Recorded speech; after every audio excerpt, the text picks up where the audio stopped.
Olá, pessoal, tudo bem? Aqui é o professor Alisson e na aula de hoje nós falaremos sobre a hidrografia. Bom, o que é a hidrografia, então? A hidrografia ela se refere ao estudo das águas. Então, a palavra hidro vem de água e grafia seria uma descrição. Então, um dos ramos, né, dentro da geografia seria a hidrografia, onde a gente faz o estudo das águas. Então, desde a água dos rios, água das geleiras, a água em diferentes locais do planeta, em diferentes processos também, como o ciclo da água. Então, o ciclo da água ele vai ter uma importância no estudo da hidrografia e também o seu impacto sobre o meio ambiente. Então, a água ela está extremamente relacionada com outras esferas ali, digamos, do planeta, como a atmosfera, como a litosfera, como a biosfera também, que está relacionado à vida. Então, um dos fatores que fazem com que o planeta Terra tenha vida é a água. Acredita-se também em algumas teorias de que a vida no planeta Terra tenha surgido a partir de seres microscópicos lá, de cianobactérias que viviam nas águas, para só depois esses seres acabassem se inserindo em ambientes mais terrestres. Então, aí é a importância da água. A água está presente, por exemplo, nas plantas, presente nos animais, presente nos seres humanos, aproximadamente 70% da composição do ser humano é de água, está presente nos alimentos que nós consumimos, nas frutas, tá? Então a água ela é um recurso que ela está aqui no nosso planeta há milhões, bilhões de anos. Ela não vai sair daqui. Tá? Às vezes as pessoas acreditam que a água ela vai acabar, vai desaparecer. Isso não vai acontecer, a não ser que aconteça um evento cósmico muito extremo. Senão a água ela vai continuar aqui. Um dos problemas que a gente passa hoje com mudanças climáticas e tudo mais é a questão da poluição da água e sua contaminação, o desmatamento que acaba comprometendo nascentes e o aquecimento do planeta que vai fazer algumas alterações aí no ciclo hidrológico. Por exemplo, talvez uma das causas que possa acontecer no futuro é que os continentes realmente fiquem mais secos, o nível do mar suba e haja mais chuva no mar, por exemplo. Então, menos chuva nos continentes e mais chuva nos oceanos. Tá? Mas a quantidade de água ela vai permanecer a mesma no planeta. Tá? Isso não vai ter aí uma mudança. Bom, para a gente falar então um pouquinho mais sobre a água, é importante a gente entender o que é uma bacia hidrográfica, porque ela vai estar extremamente relacionada quando a gente fala de rios, fala de abastecimento e tudo mais. Então, a bacia hidrográfica ela seria uma área, então, toda essa área grande aqui, seria aqui uma bacia hidrográfica. Então, qual que é a característica da bacia hidrográfica?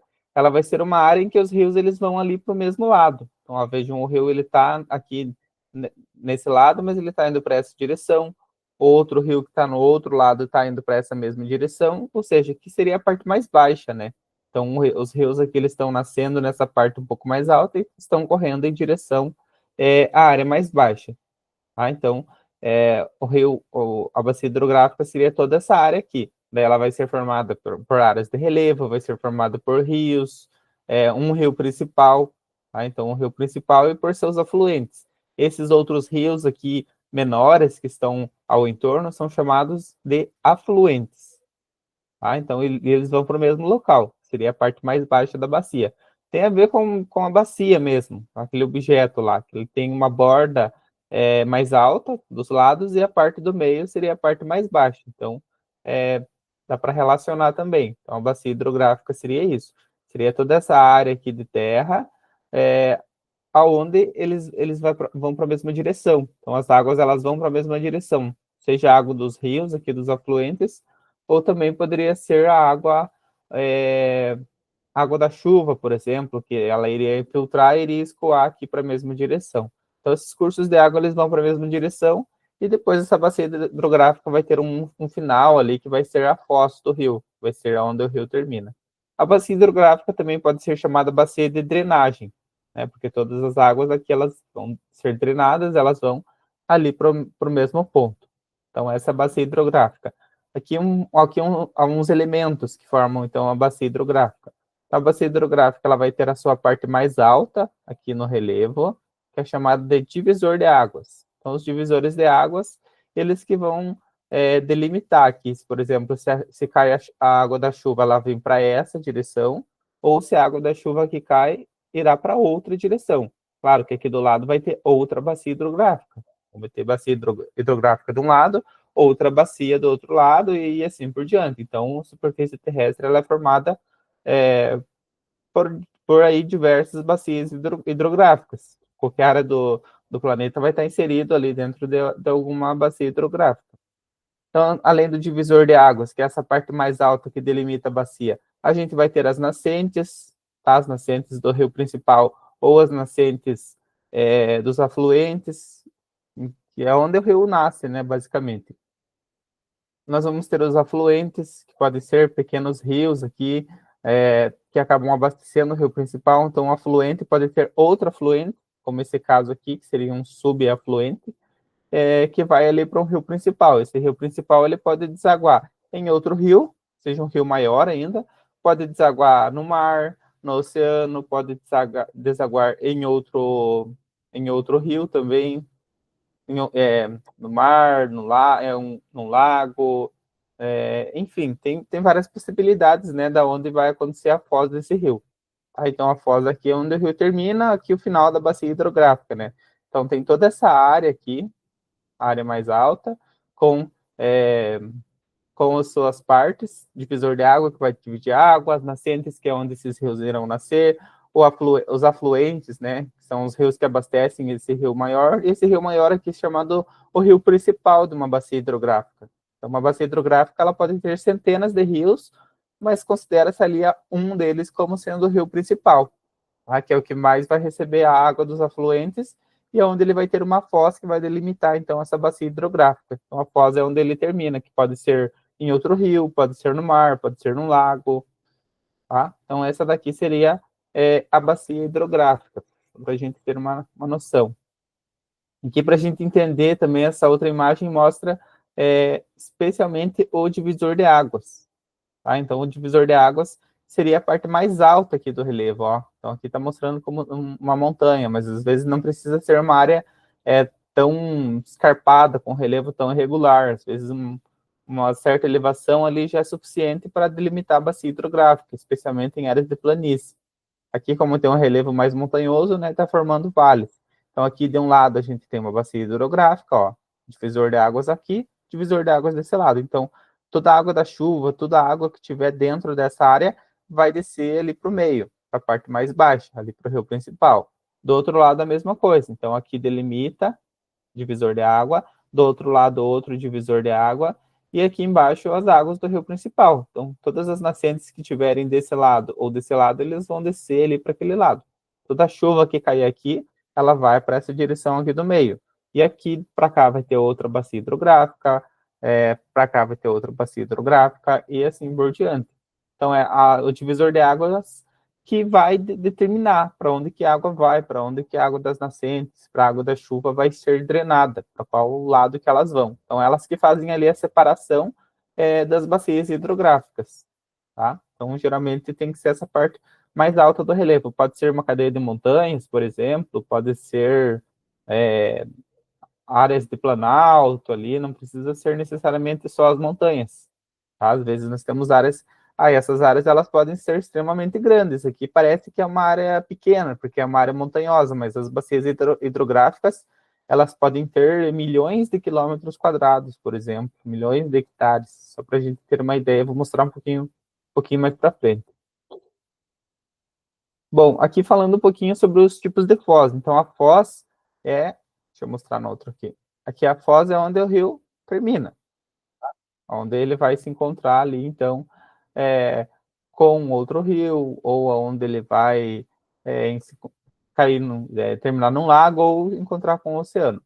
Então, os rios, eles podem ser de basicamente duas formas, né, quanto ao seu tipo de foz. Pode ser em delta, onde o rio ele se divide em várias ramificações aqui, tá? Em delta, como o Rio Nilo, por exemplo. Então, tem várias ramificações que acabam formando ilhas aqui com sedimentos, ou ele pode ser por um canal único. Então, vem o rio aqui nessa direção e termina lá no lago, no outro rio ou no oceano. E daí seria um delta em estuário. Então, nós temos uma foz em delta, que acaba tendo esse formato aqui triangular, ó, como se fosse um triângulo aqui.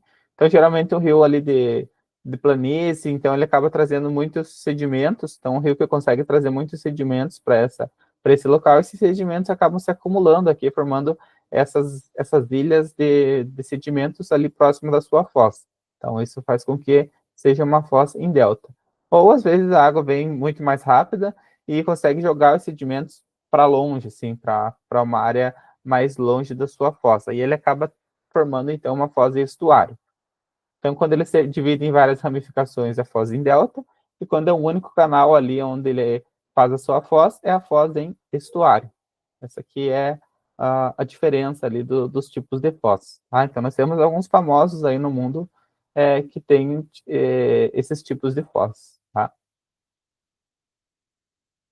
Bom, estamos falando um pouquinho das margens dos rios, né? Que é aquela área do entorno ali, aquela área que chamam às vezes de barranco em alguns locais, mas é a área do lado ali dos rios. Então, para que elas vão servir? Primeiro, ela tem ali uma vegetação que é protegida por lei. Vocês podem olhar, por exemplo, o Código Florestal, que eles vão estar lá delimitando essas áreas como APPs, áreas de proteção permanente. Então, essas áreas aí do entorno dos rios, elas têm que ter uma certa quantidade de vegetação, e a largura ali dessa área de vegetação vai depender também da largura do rio. Tá? Então, existem leis aqui no Brasil que vão delimitar até a quantidade mínima ali de vegetação que tenha que ter. Tá? Então, primeiramente, tem essa área ali para proteger os rios. Elas protegem os rios do assoreamento. O que seria o assoreamento? Seria a entrada de sedimentos ali no rio que faz com que ele fique cada vez mais raso. Tá? Então, vai acabar alterando o seu leito, que é onde o rio corre.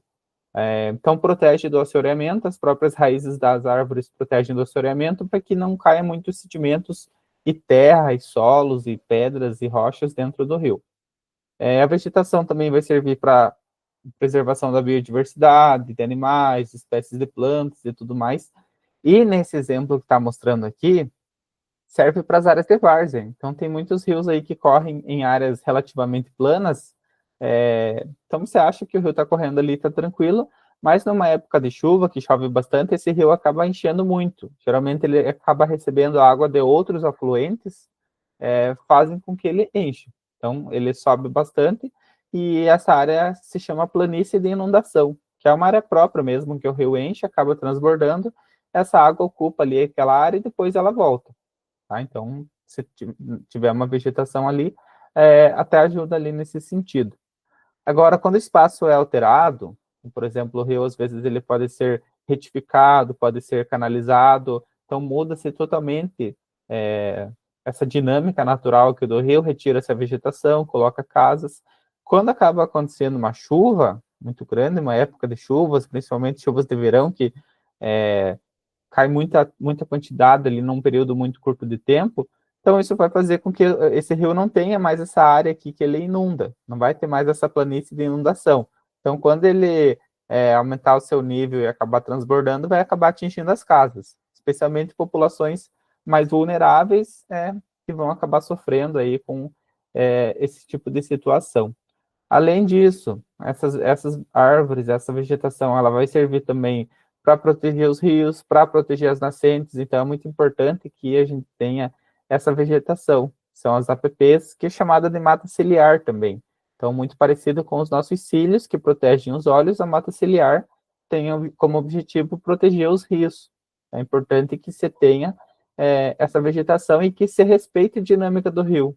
Então, por isso que tem a hidrografia, tem a hidrologia, tem vários profissionais aí que estudam os rios para entender a sua dinâmica, tá? E isso quando precisa ser incluído também no planejamento urbano, tá? Para que não aconteça esse tipo de situação que está sendo mostrado aqui nessas imagens. Bom, então há uma diferença aqui dos rios quanto ao seu tipo de relevo, então do jeitão assim que eles correm, né? Como que eles se comportam tem a ver também com a forma de relevo que eles estão inseridos. Então, por exemplo, nós temos os rios de planície e os rios de planalto. Uma planície, que é uma área mais baixa, uma área de deposição de sedimentos, uma área mais plana, então quando o rio corre nesse tipo de relevo, ele vai ter pouca variação de altitude, ele vai ter águas mais calmas, tá? Então, às vezes, ele vai ter bastante curvas. Um grande exemplo é o Rio Amazonas. Então, como as águas aqui são mais calmas, são rios mais largos, não tem tanta corredeira, ele vai ser ideal para navegação. Então, aqui o transporte hidroviário acaba sendo bastante utilizado, principalmente lá em regiões norte do Brasil. Em outras regiões tem rios assim, com trechos navegáveis e trechos que não são bons para navegação. Tá? Então, às vezes vai depender. Mas aqui o Rio Amazonas seria um bom exemplo. Não sei se esse aqui é o Rio Amazonas especificamente, mas aqui está mostrando um exemplo de transporte hidroviário, tá? Aqui no Rio de Planície. Já o Rio de Planalto, por outro lado, então o Planalto ele vai ser áreas com altitudes variadas, relevo acidentado, com muito processo de sedimentação, às vezes pode ter declives acentuados. Então os rios eles vão seguir essa dinâmica, tá? Então ele vai ter corredeiras, vai para áreas um pouco mais planas, áreas com declives muito extremos, então vai formar cachoeiras, vai formar cascatas e tudo mais. Então a água ela vai ganhar mais velocidade. Então para navegação já não é bom. Como é que você vai colocar um barco ali que você vai pegar uma cachoeira, por exemplo, à frente? Como é que você vai descer ali com o seu barco numa cascata, numa cachoeira? Então a água ela vai ganhar muito mais velocidade, muito mais força, e isso acaba sendo bom para a produção de energia através das usinas hidrelétricas. Então você constrói uma usina hidrelétrica aqui, a água acaba vindo com força e ela tem força suficiente para passar pelas turbinas, movimentá-las e gerar energia. Tá? Então, aqui um exemplo do Rio do Planalto. Ele não é bom para navegação, por outro lado, ele é bom para geração de energia. Enquanto o Rio de Planície, por suas águas mais calmas e tudo mais, ele vai ser bom para a navegação. Então, bom para o transporte hidroviário. Então, o Rio de Planície é bom para o transporte hidroviário. O Rio do Planalto, pelas suas características, vai ser bom para geração de energia, através das hidrelétricas. Então, tem muitas hidrelétricas, especialmente na região sudeste e na região sul, que contam com esses tipos de relevo. Então, na região sul e sudeste do Brasil, nós temos aí dezenas de usinas hidrelétricas graças a esse tipo de rio. O relevo tem essa característica, então o rio ele vai acabar seguindo, né? Então ele vai acabar correndo ali por esses caminhos. Bom, aqui seria um exemplo das principais bacias hidrográficas do Brasil. Então, como eu falei para vocês, dentro de uma bacia pode ter uma outra bacia maior. Até essas bacias grandes aqui, que a gente divide pelos grandes rios brasileiros, elas podem ser chamadas, às vezes, de regiões hidrográficas, porque elas podem pegar outras dezenas de bacias hidrográficas ali menores dentro dela, como a bacia do Amazonas, por exemplo. Então, aqui a gente vê um riozinho aqui que seria um afluente do rio Amazonas, mas aqui a gente pode ter uma bacia hidrográfica com outras dezenas de rios. Aqui a gente pode ter uma outra bacia hidrográfica com dezenas de rios. E essas bacias, elas acabam formando uma bacia maior, que é a bacia amazônica. Então aqui vai ter o rio Amazonas como rio principal. Essa outra importante aqui da região sul-sudeste vai ter o rio Paraná como sendo o seu rio principal. Então vai ter os divisores de água e os afluentes, as nascentes, o rio principal até chegar na foz. Aqui o rio Amazonas, por exemplo, a sua foz vai ser no Oceano Atlântico. No rio Paraná, ele vai lá para o Rio da Prata. Ele passa por outros países. O rio São Francisco, um outro rio importante, vai ter lá a sua bacia hidrográfica. Então, ele nasce aqui na região de Minas Gerais, vai até lá o Nordeste brasileiro, tá? Com muitos afluentes também e seus divisores de água. Então, essa divisão, ela acaba sendo importante até para fazer a gestão da água. Então, vejam que a bacia hidrográfica aqui, ela não respeita os limites políticos, não respeita os limites do Estado, dos estados, aqui como que a gente é organizado administrativamente no Brasil. E sim, ela vai respeitar limites naturais, que são os divisores de água. Os divisores de água, aquela área do relevo mais alta que vai definir se a água vai para um lado, vai para o outro. Ali que vai marcar a divisão das bacias hidrográficas, e não tem a ver com uma divisão política aqui. Tá? Aqui um estado pode ser cortado por mais de uma bacia hidrográfica, vários estados serem inseridos dentro de uma bacia hidrográfica, como a Amazônia. Olha a área da Amazônia aqui. Então, quantos estados nós temos aqui dentro e mais áreas de outros estados também. Então, cada bacia ela também vai ter suas características físicas, características econômicas, características sociais próprias. A bacia amazônica vai ter uma característica que pode ser bem diferente da bacia do Rio São Francisco, diferente da bacia do Parnaíba, diferente da bacia do Rio Paraná, do Rio Paraguai, do Tocantins-Araguaia, que é bem importante também. Então, elas vão ter características próprias ali. E essa ali, a questão mais complicada aqui acaba sendo a gestão dessas águas. Então, um mesmo rio dentro de uma bacia hidrográfica, em uma certa cidade, ele pode ser usado ali para o descarte de esgoto, tá? E mais para frente, 300, 400 quilômetros à frente, um outro município pode usar esse mesmo rio para seu abastecimento da população. Então, vejam que a gestão integrada ali acaba sendo importante para você conseguir preservar a qualidade dessas águas, tá? As nascentes, por exemplo. Então, às vezes, um rio depende, uma cidade depende daquele rio, mas a nascente ele está em outro município de outro estado, onde ele não está sendo muito bem conservado, está tendo desmatamento, poluição, contaminação. Então, isso acaba interferindo também na dinâmica do rio.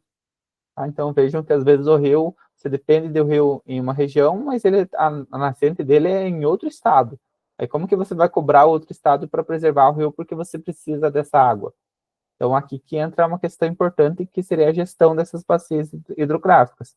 Então, as bacias hidrográficas, elas são extremamente importantes para o abastecimento da água, para o consumo das pessoas, para as atividades econômicas, para irrigação, agricultura, produção de energia, como eu já falei, dos rios de Planalto, para navegação e transporte nas hidrovias, especialmente nos rios de planície, para biodiversidade também, manutenção da biodiversidade. Então, as bacias hidrográficas e os rios, de maneira geral, eles acabam tendo essa importância aí. Além disso, aqui, então, só um pouquinho da conservação das bacias, que eu já até falei anteriormente, das árvores. Então, quando você coloca as árvores próximo dos rios, próximo das nascentes, você acaba protegendo essas nascentes. Então, se você precisa do rio, da água desse rio, você tem que proteger onde ele nasce, senão não faz sentido. Tá? Então, a nascente tem que ser preservada, as nascentes dos afluentes têm que ser preservadas.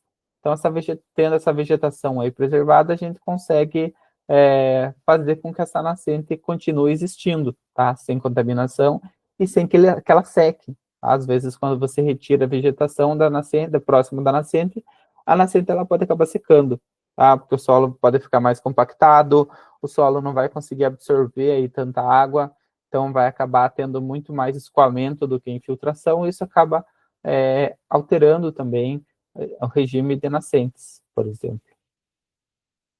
E aqui, como eu já falei para vocês, o grande desafio acaba sendo a gestão integrada das bacias hidrográficas. Nós temos uma política ambiental aqui no Brasil, que é a Política Nacional de Recursos Hídricos, que prevê essa gestão integrada das bacias e a criação de comitês para planejamento de bacias hidrográficas. Tá? Então, veja aqui uma mesma bacia hidrográfica sendo gerida por diferentes representantes da sociedade civil, do poder público, prefeitos, governadores, porque uma bacia hidrográfica ela pode pegar uma área muito grande, pode pegar áreas de vários municípios, áreas de vários estados. Então, como que só um estado vai trabalhar na conservação e outro estado não vai trabalhar na conservação? Então, aí não faz sentido. Então, para que realmente haja conservação aí da qualidade dessas águas, é preciso que todos esses agentes trabalhem em conjunto para que dê certo, senão acaba não dando certo, né? Bom, então aqui já para a gente finalizar, trouxe uma atividade para nós lermos e refletirmos e vamos ver aqui qual que é a correta. As bacias hidrográficas são áreas essenciais para a gestão das águas. Assinale a alternativa correta. As bacias hidrográficas são definidas exclusivamente por critérios políticos e administrativos. Não, né? As bacias hidrográficas são definidas por critérios naturais, pelos divisores de águas lá que tem a ver com o relevo. Elas não vão obedecer critério político, divisão administrativa. B. A foz em estuário ocorre quando o rio se divide em vários canais antes de desaguar, né, em outro lugar. Não, aqui seria a foz em delta. A foz em delta que se divide lá em várias ramificações, formando várias ilhas ali com sedimentos. C. A bacia amazônica é menor do Brasil, mas tem a maior densidade de rios. ela é a maior, na verdade, né? Eu mostrei o mapa para vocês ali e vejam o tamanho da bacia hidrográfica em área. Pega ali, acho que aproximadamente quase metade do território brasileiro.